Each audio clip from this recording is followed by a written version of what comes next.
Pokemon Go has just dropped all the information for Season 13 of Go Battle League, the season of mythical wishes! So of course, I gotta make a video letting you guys know what you need to know about Season 13. The new move updates, the new cups, all that fun stuff. A brief overview to get your feet wet for the season of mythical wishes! Okay, I'll stop doing that now.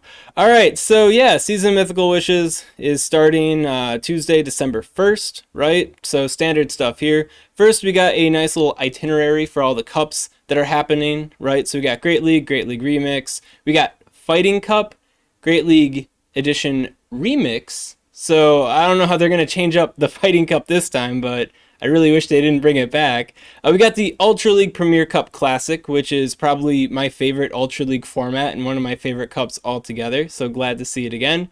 We got the Holiday Cup Great League Edition, and then we got the Holiday Cup Ultra League Edition.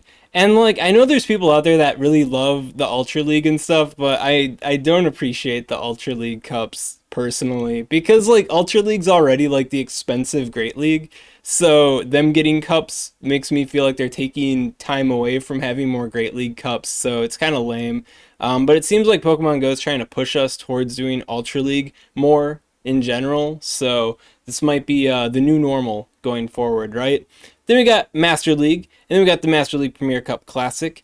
Maybe one of the last times you can use your level 40 Pokemon in the Master League. And then we got Open Session, then we got the Weather Cup Great League Edition, not to be confused with the original Weather Cup, which was exclusively Ultra League. And then instead of rerunning the Weather Cup Ultra League, we got the Electric Cup Great League Edition. So I do appreciate, more Great League, right? So like I said before, I was just criticizing them for so much extra Ultra League. I hate these Ultra League cups. I want more Great League. Well, yeah, here we are, some more Great League. The Electric Cup. I don't know exactly what to think of the Electric Cup. I know that Heliolisk and Vikavolt are two mud slappers, so I imagine they'll have a pretty good showing in that cup. It'll be interesting, to say the least. It could be better than what we think, because like the Fighting Cup sucked and the Flying Cup sucked, right? But the Psychic Cup was actually pretty fun, and I think that was mostly due to Psychic types resisting Psychic type attacks. When it comes to Electric Cup, Electric types resist Electric type attacks, so it could be more interesting than what you might think off the top of your head. Then we got Ultra League with Ultra League Premier, which is far more lame than the Premier Classic, but what to do. And then we got the Love Cup Great League Edition near the end of the season here. Everybody's favorite cup, the Love Cup. Love Cup's not too bad, but it's not one of my favorites, right? And then we got Master League and Master League Premier. Master League Premier. Not Premier Classic, but Premier. Gosh. And then we got the Master League Mega Edition, which is always pretty hype for everybody that's already participating in the Master League, right? Because finally getting to flex those Mega Pokemon. Last season, Mega Gyarados kind of dominated everything, but now we got Mega Caesar in the mix, and Mega Caesar is pretty formidable against the Mega Gyarados, and through all these months, we may get some new Mega Pokemon as well that can also manage Mega Gyarados. If you saw my Mega Master League Pokemon like pre-hype video, link up above in the description if you want to check it out. Gyarados is pretty big, right? It's going to be big for like almost ever, but there are some other big dogs up there too, so yeah, we'll have to see what happens. And then just so you don't get like baited, I know that the 3 Hoenn starters are getting their Megas coming out soon with like a special weekend that you can buy a paid ticket for to get like even more raid passes or something like that. Those 3 are not so good in the Master League, so don't get too overhyped for them if you're thinking they'll help you out here. And then they're closing out with a cup as well, a Great League Cup, which is the Hoenn Cup Great League Edition. And I really don't know a whole lot about how that cup's going to look like. I know we got like Altaria, we got Walrein, we got Sableye in that area. We got Registeel from the Hoenn region. So Swampert's in there too. So we got some pretty big names. It'll be interesting to see how the cup interacts. Hopefully it's more interesting than what the Sinnoh Cup was. But given how limited the new Pokemon for the Hoenn region, well, the Hoenn region had some. We'll see what happens. We'll see when we get there, right? So we got this note here regarding Classic Cups. And they're saying that because Candy XL has continued to become more accessible thanks to Candy XL becoming available at level 31 rather than 40, and that Rare Candy XL is a potential reward for completing in-person raids. They are retiring the Classic Cup format after this season, which I think is absolute bullshit, personally, because, like, level 31 players can get XL Candy. What does that have to do, like, with anything with the non-classic cups, like the XL Master League? Like, that's nothing. That is complete nothingness. And when it comes to the Rare Candy XL drop rate, outside of the Ultra Beast weekend, don't get confused thinking that's how they normally drop, right? The Rare Candy XL drops have been abysmal. So I think it's way too early to get rid of all classic cups, but they already got rid of the Master League Classic, so I guess, like, the Band-Aid had to come off sometime, but I really do wish Pokemon Go would let up a little bit on the XL candy, maybe at least, like, in some way. I don't know, it's stupid. It really is just stupid to me, because Master League just feels unplayable unless you want to drop like $40-50 per legendary Pokemon. And of course you can use non-legendaries to compete, but a lot of the better teams have at least like 2 legendary Pokemon on them, and it's like $40 a pop. So, I don't know. I think it's nonsense. I won't harp on that too much. A lot of you watching this already know my opinions on this, and it's just kind of disgusting. The only good thing about this announcement is everybody that's been squatting on their level 40 Master League Pokemon can finally get the get-go to start powering them up, because Classic Cups are over. Oh, man. And then think about it too now. Like, Ultra League Premier Cup Classic is like one of my favorite cups. It's got such a unique meta. It's so interesting, and now it's just gone. Oh, whatever. Let's keep pushing forward here. Then we got Mythical Wishes. We got the Go Battle Days, so standard Go Battle Day stuff. And then we got Go Battle Day Vulpix, which a lot of people are calling the Go Battle Day, like, Cindy. I don't know how to pronounce Greenish in reverse. But she did good at a regional tournament, actually won it with a Ember Ninetales. So this one, for this day, Vulpix is evolved, we'll get Ember, which is usually an Elite TM move, which is pretty cool. And then we have Season of Light rewards. Nothing too spicy, interesting here, because they always come at the, research, raid, catch, IV floor going on. So 10, 10, 10 IVs, it's kind of whatever. Lickitungs are always nice, though, to get that trickle up on the XL candy. Then we got the timed research pass again, appreciated. And then things get a little bit controversial here. We got, the return of the Steven Stone pose and outfit for this season. And this outfit is different from the OG outfit and the OG pose.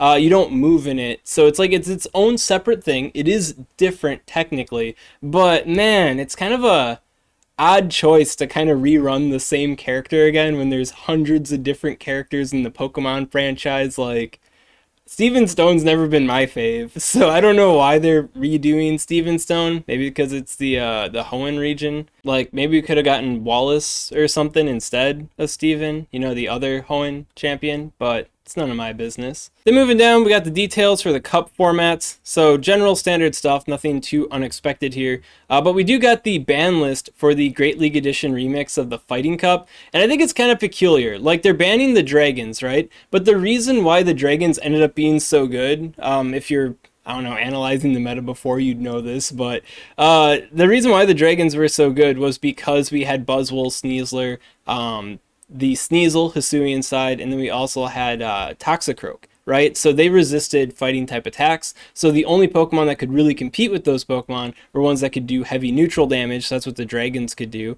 But now they're banning 2 of those 3 problematic Pokemon, or 4 if you think Hisuian Sneasel is all that good. So they're banning 2 of them, so these guys aren't going to be as strong as they were before, but I guess they're banning them anyways.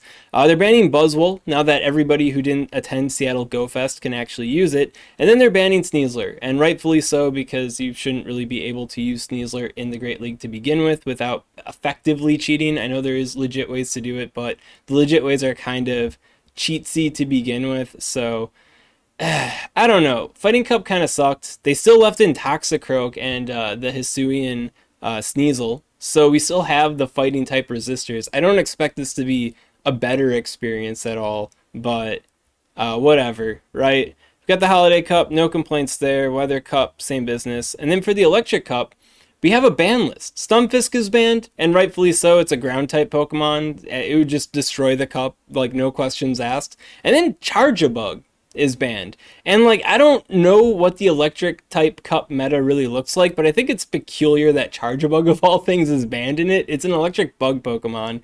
Vikavolt is still in the cup. And I guess the one thing that's notable about Charjabug is that because it's a sub-bug type Pokemon, it is able to manage Vikavolt and Heliolisk, the Mud Slappers, pretty consistently. So maybe because it does them in so well, it looks too good in Pokemon Go's eyes, so they're banning it. It's still just kind of a strange ban, in my opinion, but I haven't really looked at the meta, so maybe they're seeing something I'm not.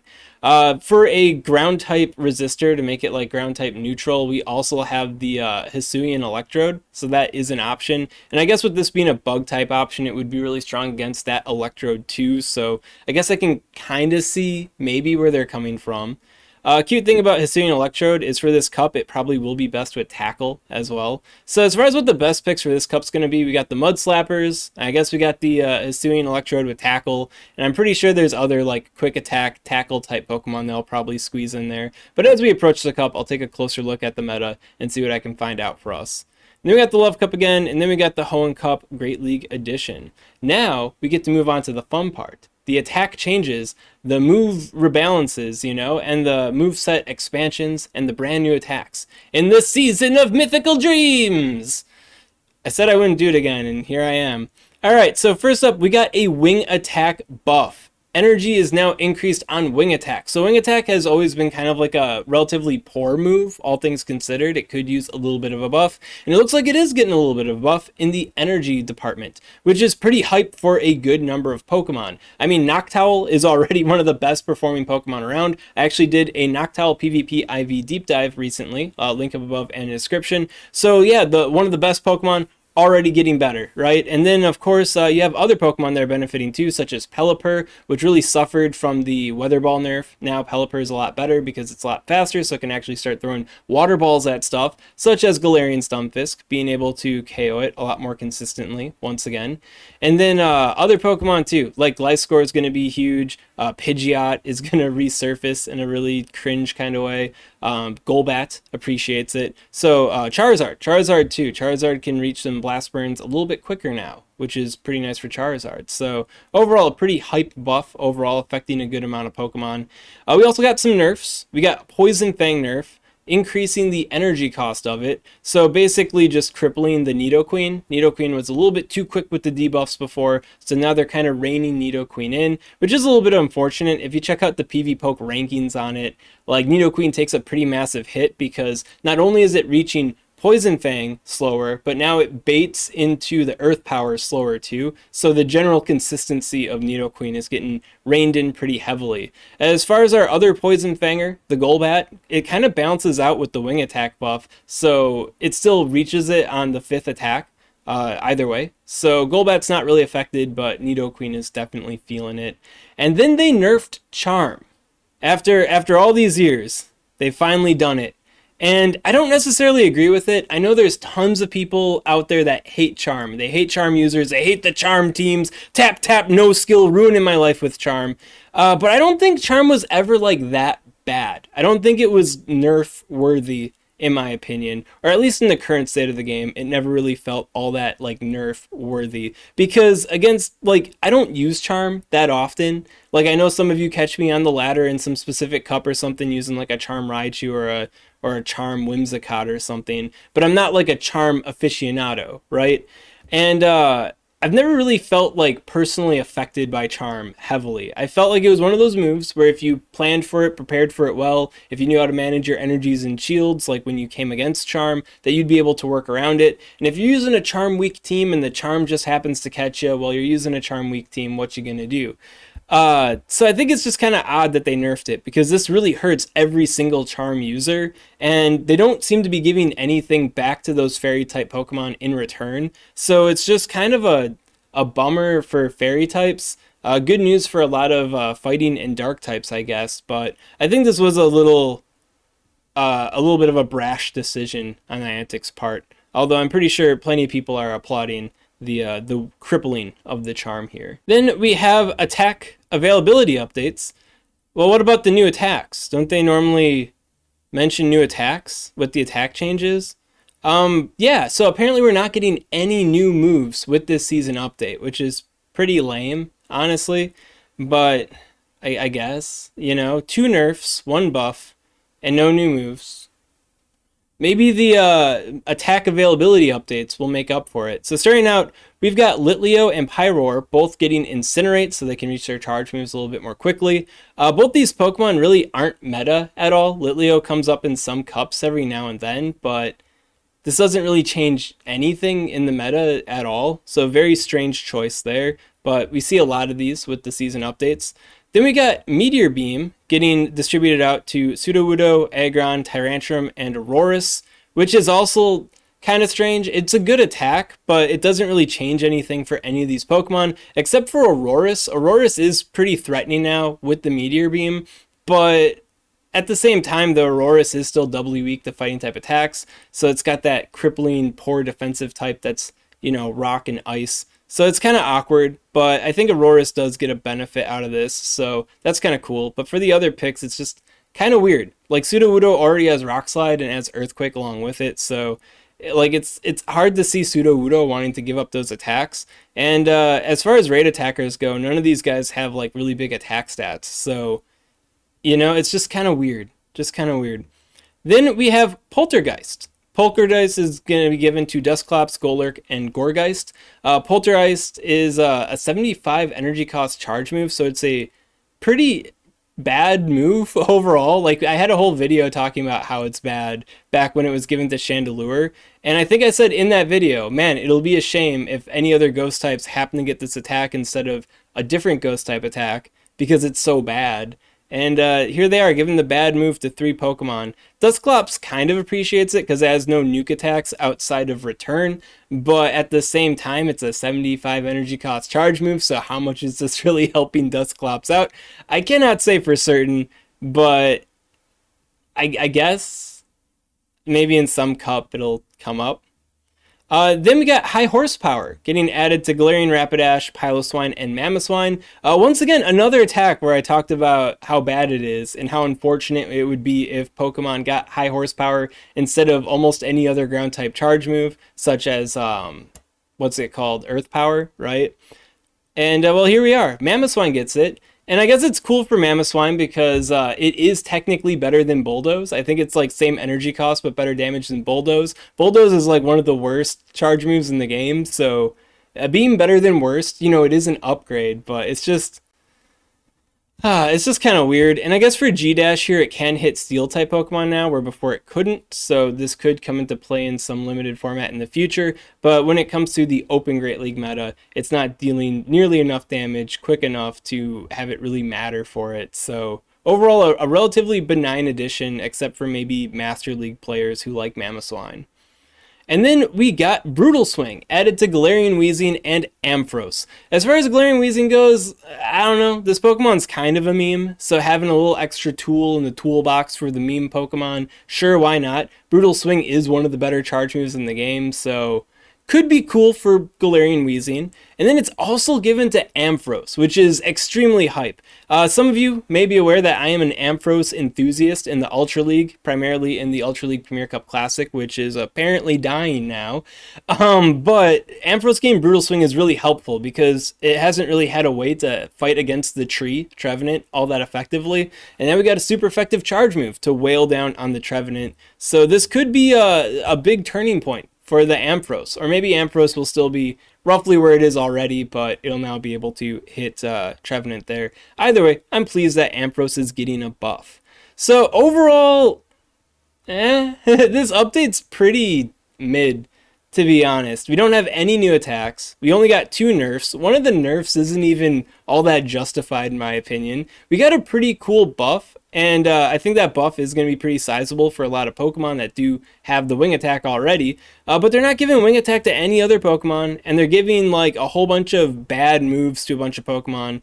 And then they're giving like good moves to Pokemon that don't like, they can't really use them except for Aurorus, I guess, and technically these two, and technically Mamoswine. But like, man, probably one of the weakest season updates that we've had in a while. I don't know what Niantic's thinking, but hey, what to do, right? Now, if you do want to observe the Season 13 ahead of time, PvPoke did add a Season 13 preview, right? So right now you're looking at Season 12. If you click on this, then you're in the Season 13 mode. So Wing Attack has changed, Charm has changed, and the Poison Jab has changed. Pokemon got those brand new attacks, so that's pretty hype. So you can see Pelipper, pretty big, Noctowl, bigger than ever, right? And then we also see Pidgeot kind of rising up. And I think it's kind of interesting with Pidgeot too, because Feather Dance was initially nerfed by its energy because Pidgeot was reaching Feather Dance a little bit too quick with the gust there. And now they buffed the energy gains of Wing Attack. So Pidgeot is now reaching the Feather Dance faster than ever, right? So if this Pokemon was problematic enough to get a nerf back then, I'm kind of thinking that Pidgeot might be back on the menu, boys, because it's kind of fast on the Feather Dance again, which is kind of painful to think about, right? It will take an Elite Fast TM, but, you know, same thing for the Ultra League too, so look alive.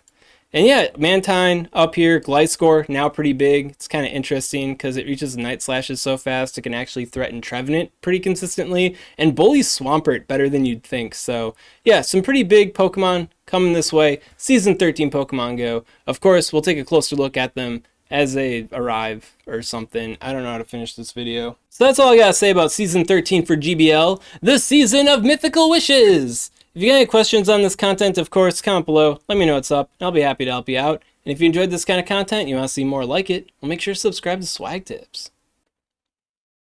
SwagTips. I'd also like to give a special shout out to these Patreon supporters. If you want to support Swagman on Patreon, link in the description. So let's get into the Season of Magical Wishes, Mythical Wishes. Fuck my ass.